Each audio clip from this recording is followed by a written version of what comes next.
All right, folks, so I've got the floor ripped up. You can see this must have been where I'm guessing the old toilet was. I'm guessing this was a bathtub. I don't know. That's the original or current toilet and water. However, there is, as in video number 2, I think, or 1, where I showed the floor was not level. I think I know why. I'm suspecting that this drain goes through the joists and meets up with this other drain to go through this bay and down the wall, which is about right where this wall is, probably plus or minus a couple feet, if not right over it.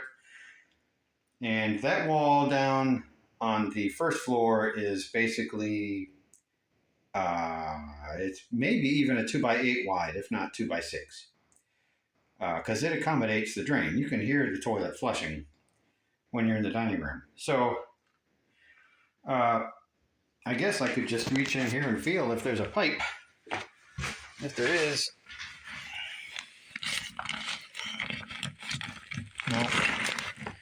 no, there's a supply, but I don't feel any kind of a drain, which is odd.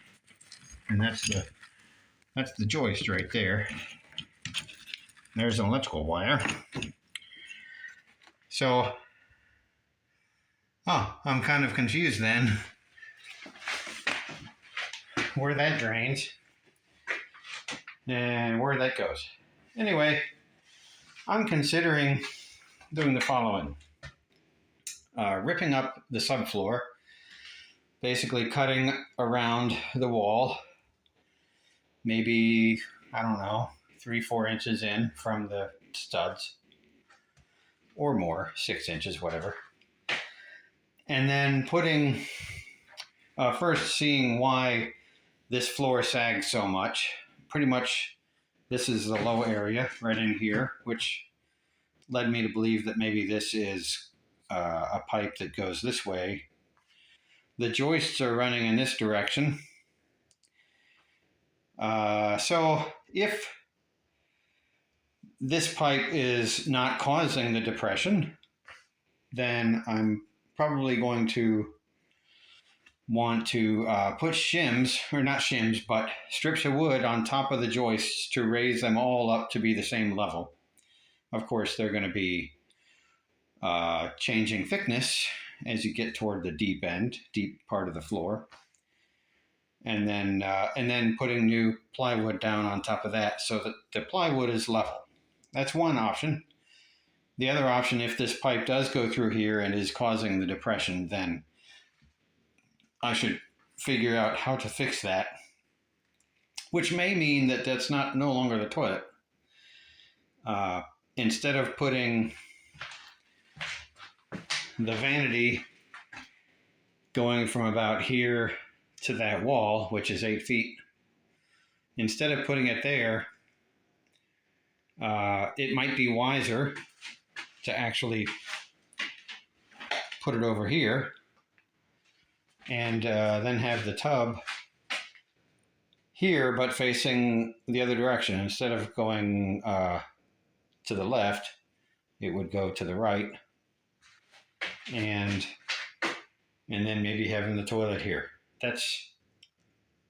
That would be the way to route the most plumbing with producing the smallest holes in the joists. But then I could run a vent. The vent for the vanity here could just go straight up into the ceiling and up to the attic. So,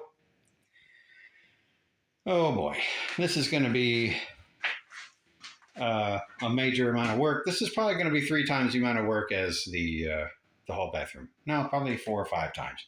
Anyway, this step here for the shower is as I suspected. I mean, they put the liner here. I'm guessing this is poured concrete, which would make sense. That's how I did my last bathroom. However, this is all wet. You can see this is moldy, a little bit of mold here. This is obviously wet. All the nails here were rusted.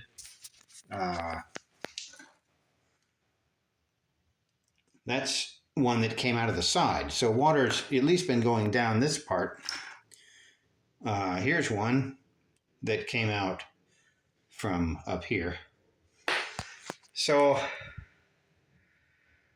I mean, the tile held. The tile was still sticking. It's just that the backer board was all wet, which, I mean, that's the whole point of the liner, right? Is to keep the water from going, is to keep it in the backer board and not leaking out. So, I mean, it was doing its job. But that just means that there were lots of cracks in the grout, etc., and water's going to get back there, so whatever. But what is concerning is that water was obviously coming out in here, and we'll see. I mean, even though the nails were going through this, and the backer board that was on this ledge was wet, and the nails were all rusty, I suspect the wood under here is still solid, because when I pulled the nails out, they came out like the wood was solid. But when I dig up this basin here, we'll see how things look. Anyway, that's where we're at. Thanks for watching.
The floor, the shower pan, poured concrete, I'm pretty sure. You notice there's an awful lot of moisture down here, all along here. This was all moist when I pulled it out.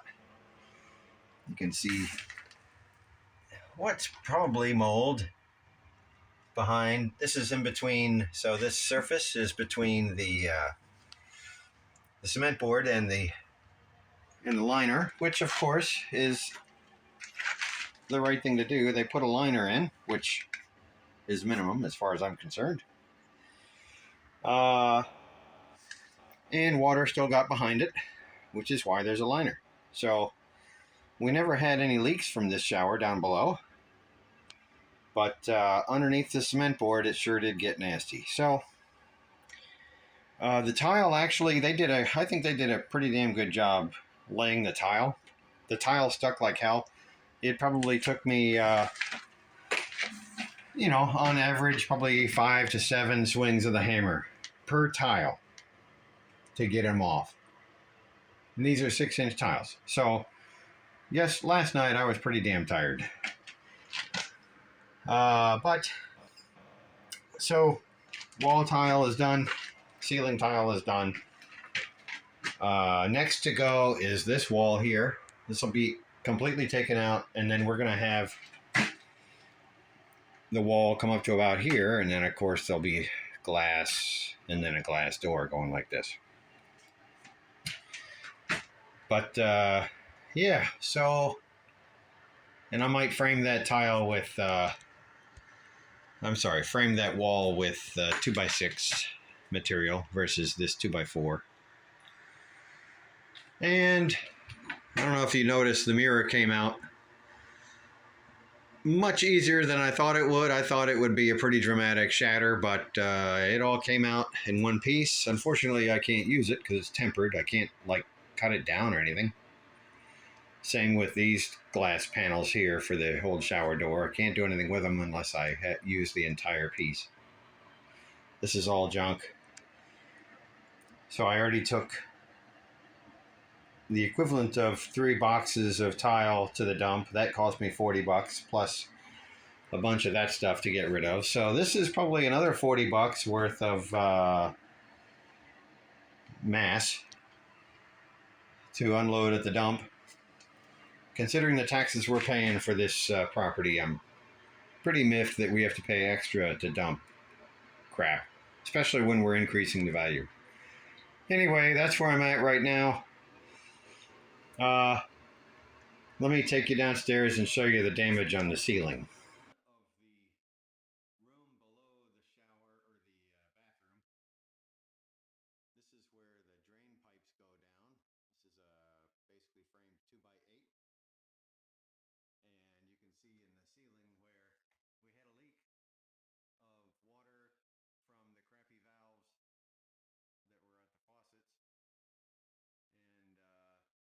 we hadn't been paying attention for a couple days. And then Cindy came in and watered the plants and noticed a little bit of water on the floor.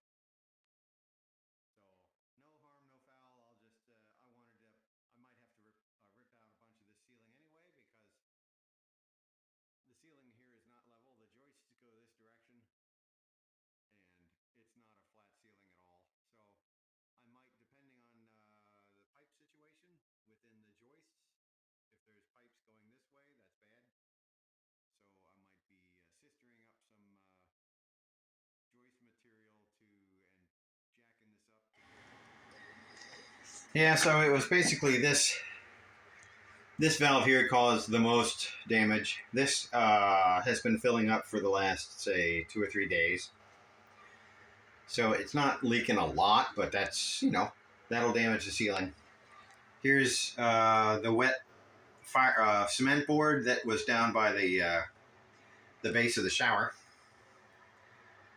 So it was definitely moist in the wall, but luckily there wasn't any mold in the wall board or the joists or the studs.